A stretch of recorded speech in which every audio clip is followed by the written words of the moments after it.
Ya, setelah dia kuasai betul agamanya, sehingga ketika agamanya telah mantap, dia siap menerima ilmu dasar. Jangan diberikan ilmunya di awal. Ya, jangan berikan ilmu biologi di awal, jangan berikan fisika di awal. Sedangkan sholat mereka belum beres. Ini akan buang-buang waktu saja. Mereka dikhawatirkan jauh dari Tuhan.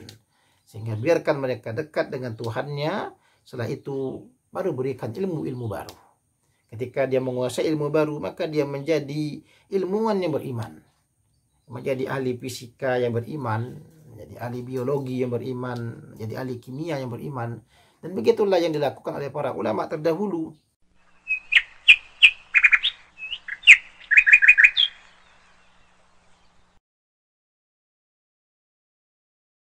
Assalamualaikum warahmatullahi wabarakatuh. Bismillahirrahmanirrahim. Alhamdulillahirabbil alamin wa bihi nasta'in wa ala umuri dunya waddin. Asyhadu an la ilaha illallah wa asyhadu anna Muhammadan abduhu wa rasuluhu. Allahumma shalli ala Muhammad wa ala alihi wa ashabihi ajma'in, amma ba'du. Baiklah, pada kesempatan kali ini kita melanjutkan kembali pembacaan kitab kita daripada kitab Ta'lim Al-Muta'allim. Nah, memasuki pasal yang baru ya. Setelah habis pasal yang lama, kita masuki pasal yang baru, faslun fi ikhtiyaril ilmi wal ustadi wasyariki wathabati alaihi. Ini pasal fi ikhtiyaril ilmi, menjelaskan tentang ikhtiyaril ilmi, memilih guru. Ya, fi ikhtiyaril ilmi, memilih ilmu, wal ustadi, dan memilih guru, wasyariki, dan memilih teman, wathabati alaihi, dan tetap atasnya ilmu yang sudah dipilih tadi. Jadi di pasal ini nanti kita membahas tentang ilmu apa saja yang patut kita pilih. Ya, karena ilmu itu jumlahnya sangat banyak, tentu tidak mungkin kita belajar semua ilmu. Nah, lalu bagaimana ilmu yang cocok untuk kita pilih? Ini nanti dibahas di sini. Wal ustadi, begitu juga kita dalam pasal ini, pengarang kitab kita akan memberikan petunjuk bagaimana memilih guru. Ya, karena orang berilmu itu banyak, para guru itu banyak. Guru seperti apa yang cocok untuk mengajari kita. Wasyariki, begitu juga memilih teman. Ya, karena teman ini bukan orang sembarangan, dia orang yang bersama, banyak menghabiskan waktu bersama kita. Tentu kita harus memilih teman yang terbaik. Sama dengan guru tadi, karena dia yang akan membimbing kita, maka kita pilih pembimbing yang terbaik. Wasabati alaihi, dan ketika kita sudah memilih ilmu, ya tentu kita harus sabat. Kita harus tetap atas ilmu yang sudah kita pilih. Nah, melanjutkan kemudian apa kata pengarang kitab kita tentang memilih ilmu? Wa yanbaghi li talibil ilmi an yakhtara min kulli ilmin ahsanahu. Dan semestinya bagi penuntut ilmu itu apa? An yakhtara, ya, bahwa dia memilih min kulli ilmin, dari tiap-tiap ilmu, ahsanahu, yang paling bagus ilmunya. Ya, dari semua banyak ilmu itu, karena ilmu itu banyak jumlahnya, ya sangat banyak cabang-cabangnya, tentu kita harus memilih. Nah, ketentuan pertama yang harus kita pilih adalah ahsanahu, ya, ilmu yang paling bagus, ilmu yang paling baik. Ya, semua ilmu itu baik, namun ilmu apa yang paling baik? Nah, itu yang harus kita pilih. Wa ma yahtaju ilaihi fi amri dinihi fil hali. Dan sudah mendapatkan ilmu yang paling baik tadi, ilmu yang paling bagus tadi apa, dan apa-apa yang dia butuhkan kepada ilmu tadi, fi amri dinihi, dalam urusan agamanya, fil hali, pada ketika itu juga. Ya, dari ilmu yang paling bagus tadi. Nah, sekarang dalam masalah agama. Ini dalam masalah agama, ilmu apa yang paling kita butuhkan saat ini? Ya, ini kan tentu petunjuk yang diberikan ini adalah petunjuk bagi orang yang baru belajar. Ya, karena orang yang baru belajar, dia belum bisa memilih ilmu. Maka kata pengarang kitab kita, ilmu yang harus dipelajari itu ilmu yang paling bagus. Kemudian sudah paling bagus, yang paling kita butuhkan dalam masalah agama kita saat sekarang juga. Artinya zaman sekarang apa? Misalnya kalau kita belum bisa sholat, maka tentu ilmu yang wajib kita pelajari, ilmu yang harus kita pilih pertama kali adalah ilmu yang mengerjakan tentang sholat. Kalau sholat tidak bisa pisah daripada taharo, maka kita harus wajib juga mempelajari ilmu tentang taharo. Begitu juga kalau belum bisa baca Quran, maka kita wajib mempelajari ilmu yang membahas tentang pembacaan Quran, dan begitu seterusnya. Nah, ketika semua ilmu-ilmu ini sudah dikuasai, sudah dipelajari, summa ma yahtaju ilaihi fil ma'ali. Kemudian apa-apa saja yang dia butuhkan kepada ilmu tadi dalam ma'alnya, dalam masa yang akan datang. Artinya ilmu yang dia butuhkan sekarang sudah dia pelajari. Nah, baru nanti pada masa-masa akan datang ada peristiwa-peristiwa, ada kebutuhan-kebutuhan tertentu yang dia butuhkan sesekali, baru dia pelajari itu. Ya, misalnya dia wajib haji namun belum bisa berhaji. Zakat belum juga wajib zakat karena dia belum punya harta, belum punya kemampuan untuk membayar zakat, begitu juga belum memiliki kemampuan untuk berhaji, maka dia pelajari tentang haji, tentang zakat. Ini setelah dia mempelajari tentang sholat. Artinya diprioritaskan dulu ilmu yang kita butuhkan dalam masalah agama. Mana yang paling banyak kita butuhkan, itu kita pelajari terlebih dahulu. Setelah itu baru hal-hal yang lain ya. Nah, kemudian wa yuqaddimu ilmat tauhidi wal ma'rifati. Dan mendahulukan ya, oleh penuntut ilmu tadi mempelajari apa? Ilmat tauhid wal ma'rifah. Ya, mendahulukan ilmu tauhid dan ilmu ma'rifah. Apa itu? Wa yu'rifullaha ta'ala bid-dalil. Ilmu tauhid, ilmu ma'rifah itu apa? Dan mengenal Allah Ta'ala dengan dalil. Ya, ilmu yang wajib diketahui, yang harus didahulukan itu adalah ilmu mengenal Tuhan. Ilmu mengenal Allah Subhanahu wa Ta'ala. Kenalnya bukan sebatas kenal saja, bukan sebatas tahu, tapi dengan dalil. Baik dalil secara umum maupun dalil secara rinci. Ya, baik dalil ayatnya, dalil hadisnya maupun dalil akalnya. Itu yang harus didahulukan mempelajarinya. Karena itu mengenal Tuhan. Ya, karena itu bagian pokok agama dalam mengenal Tuhan. Maka ilmu pertama yang harus didahulukan adalah ilmu mengenal Tuhan. Fa inna imanal muqallidi wa in kana sahihan indana lakin yakunu athiman bitarkil istidlali. Dan maka sesungguhnya imannya orang yang bertaklid, ya, orang bertaklid itu orang yang mengikuti namun tidak tahu dalil. Ya, ketika ditanya tentang apakah Tuhan itu satu, dia jawab satu. Apa buktinya? Padahal dia tidak tahu jawab, tapi dia yakin Allah itu esa. Nah, itu contoh dia bertaklid. Imannya orang bertaklid itu artinya dia mengikuti pendapat orang lain tanpa diiringi dengan ilmu, tanpa diiringi dengan dalil, hanya sekedar ngikut. Ya, kata orang tua kami begini begitu, ya sudah ikut saja. Tanya dalilnya tidak tahu. Ya, tanya buktinya tidak tahu. Wa in kana sahihan indana, dan sekalipun itu sahih di sisi kami, kata musannif kita ya, menurut sebagian ulama imannya orang bertaklid itu sah. Ya, imannya tetap sah. Lakin yakunu atiman, tapi orang bertaklid ini adalah dia asiman, berdosa. Imannya sah tapi dia berdosa. Kenapa dia berdosa? Bitarkil istidlal, karena meninggalkan istidlal, meninggalkan pendalilan, sehingga ya mengetahui Allah Subhanahu wa Ta'ala, mengenal Allah Ta'ala dengan dalil itu bagi setiap mukallaf itu hukumnya wajib. Karena mempelajari ilmu tauhid itu hukumnya wajib. Jadi istidlal juga wajib. Tapi bagaimana kalau dia tidak berdalil tapi dia beriman, maka imannya sah. Hanya saja imannya adalah iman orang yang berdosa. Sehingga untuk melepaskan diri dari dosa tadi, dia wajib mempelajari ilmu tauhid. Dia wajib mempelajari ilmu ma'rifah. Ini harus didahulukan ya. Dari semua ilmu yang dibutuhkan tadi ya, ilmu tauhid harus didahulukan. Kemudian apa? Wa yahtarul atiqa dunal muhdatsati. Kemudian ilmu apa lagi yang harus didahulukan? Dia pilih ilmu atiq.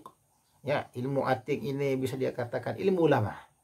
Dunal muhdatsat, bukan ilmu yang baru.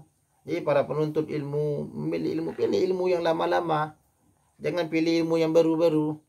Kenapa begitu? Qalu, para ulama berkata, alaikum bil atiqi wa iyyakum bil muhdatsati. Kalian itu harus belajar ilmu atiq, dan kalian mesti menjauhi ilmu-ilmu yang baru. Ilmu-ilmu yang baru muncul itu jauhi, pelajari dulu ilmu-ilmu atiq. Wa iyyaka an tashtagila bihadzal jidali. Dan kalian harus menjauhi bahwa sibuk dengan perdebatan alladzi dhahara ba'da inqiradil akabiri minal ulama. Setelah nampak ya perdebatan yang nampak setelah hilangnya setelah wafatnya para pembesar dari kalangan para ulama. Kenapa tidak boleh kita sibuk dengan debat setelah wafatnya para ulama-ulama besar? Fa innahu yub'idu anil fikhi.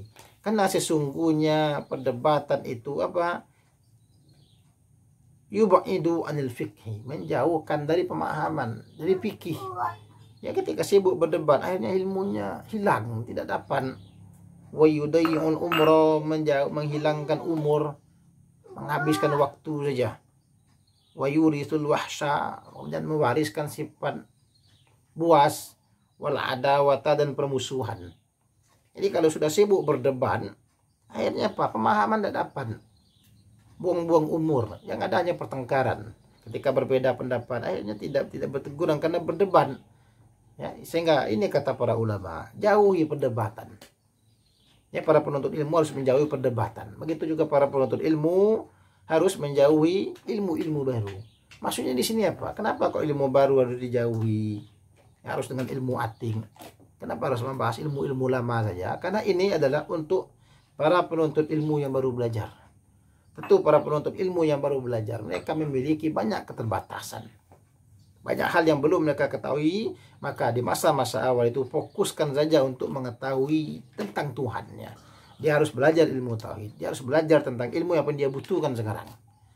Ya, sehingga tidak salahlah para ulama menyusun sebuah ungkapan, ya.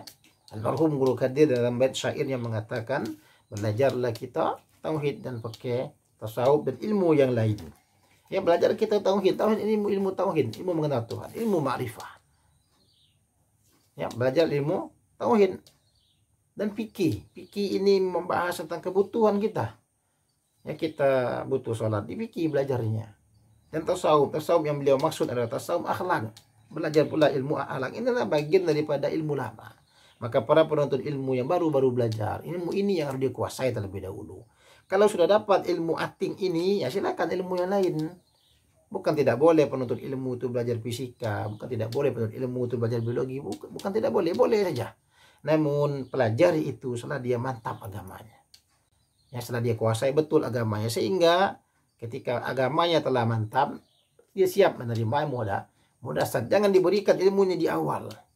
Ya, jangan berikan ilmu biologi di awal. Jangan berikan fisika di awal. Sedangkan sholat mereka belum beres. Ini akan buang-buang waktu saja. Mereka dikhawatirkan jauh dari Tuhan. Sehingga biarkan mereka dekat dengan Tuhannya. Setelah itu baru berikan ilmu-ilmu baru. Ketika dia menguasai ilmu baru, maka dia menjadi ilmuwan yang beriman. Menjadi ahli fisika yang beriman. Menjadi ahli biologi yang beriman. Menjadi ahli kimia yang beriman. Dan begitulah yang dilakukan oleh para ulama terdahulu. Begitu dilakukan oleh para ulama terdahulu. Al-Imam Al-Ghazali terkenal hebat dalam bidang filsafat. Namun dia pelajari terlebih dahulu apa? Ilmu atik tadi. Ya, dia belajar tauhid dulu, dia belajar fikih dulu, belajar akhlak. Itu terlebih dahulu. Begitu juga mungkin kita kenal dengan Ibnu Sina, pakar kedokteran yang hebat. Dia pelajari itu dulu. Al-Khawarizmi yang hebat dengan matematika, dia pelajari ilmu atik terlebih dahulu. Begitulah setiap ilmuwan besar kaum muslimin, mereka ahli dalam bidang agama semua. Baru nanti mereka memiliki spesialis di bidang ilmu-ilmu baru. Jangan sampai terbalik, kita sibuk dengan spesialisasi ilmu baru, namun sholat tidak benar.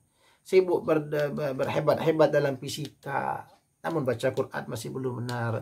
Sibuk berhebat-hebat dalam biologi, sholat masih belum benar. Ya, sibuk berhebat-hebat dengan kimia, dengan kedokteran, tapi dengan Tuhan tidak kenal. Nah, ini bukan ini yang diinginkan, ya. Sehingga apa kata pengarang kitab kita? Penuntut ilmu itu belajar ilmu atik dulu. Kenali Tuhannya dulu. Bagaimana beribadah yang benar, bagaimana berakhlak yang benar. Nah, setelah itu semua sudah siap, maka barulah pelajari ilmu-ilmu yang baru. Ini bukan tidak boleh. Ada prioritas. Penuntut ilmu yang baru prioritasnya apa? Ilmu yang terbagus. Ilmu apa yang dia butuhkan? Ya, ilmu tauhid. Ilmu apa yang dia butuhkan? Ilmu fikih. Ilmu apa yang dia butuhkan? Ilmu akhlak. Ini ilmu pokok yang dia butuhkan di masa awal belajarnya. Setelah dia kuasai ini, silakan dia kuasai yang lainnya. Ya, silakan dia kuasai yang lainnya. Dia mau belajar kedokteran, silakan. Ya, kalau dia mau berdebat, kuasai dulu ilmu pokok. Jangan baru-baru belajar langsung berdebat. Belum pernah belajar tauhid tiba-tiba berdebat tentang ilmu kalam. Ini dikhawatirkan menyesatkan, nanti buang umur. terjadi pemusuhan. Belum pernah belajar fikih, tiba-tiba langsung disuruh debat tentang fikih. Ini juga bahaya dan lain segala macamnya. Bukan tidak boleh berdebat. Debat di sini dilarang adalah bagi para penuntut ilmu yang baru belajar. Ini buang-buang umur mereka. Mereka belum paham. Tiba-tiba langsung berdebat, bikin bingung saja. Bikin mereka bingung mana yang benar. Ya begitu juga orang baru belajar, buang-buang umur mereka saja. Dan ketika ilmunya belum cukup, ketika kalah debat, mereka akan bermusuh-musuhan. Nah inilah maksud pengarang kitab kita. Jauh ilmu muhdatsat. Jangan dulu berdebat. Penuntut ilmu dia harus belajar ilmu atik. Di samping itu, apa kata pengarang kitab kita? Wa huwa min asyratis saati. Ya, perdebatan tadi itu apa? Itu bagian daripada syarat-syarat kiamat. Wartifa'il ilmi wal fiqhi, dan terangkatnya ilmu dan fikih, kama warada fil hadis, bagaimana telah menyebutkan Nabi SAW dalam hadis. Artinya perdebatan, permusuh-musuhan itu bagian daripada tanda-tanda kiamat. Ketika terangkat ilmu itu juga bagian daripada tanda-tanda kiamat. Nabi SAW pernah bersabda dalam satu hadis, innallaha la yakbidul ilma intiza'an yantazi'uhu minan nas, walakin yakbidul ilma biqabdil ulama. Allah tidak cabut ilmu itu dengan sekali cabut, tapi Allah cabut ilmu itu dengan mencabut para ulama. Nanti dengan Allah wafatkan para ulama, maka tercabut pula ilmu. Sehingga ketika tidak ada lagi yang bersisa, fa idza lam yabqa alimun ittakhadhan nasu ru'usan juhala.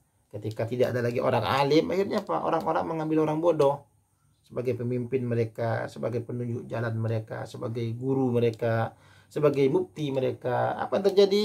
Fasu'ilu fa'abtau bi ghairi ilmin. Ketika si bodoh ini sudah dijadikan guru, sudah dijadikan sebagai pembimbing, dijadikan sebagai pemimpin, apa? Ya dia ditanya, orang-orang akan bertanya kepada si bodoh ini, fa'abtau. Dan si bodoh ini pun berfatwa bi ghairi ilmin, dengan tanpa ilmu. Apa terjadi? Fadallu, maka dia sesat.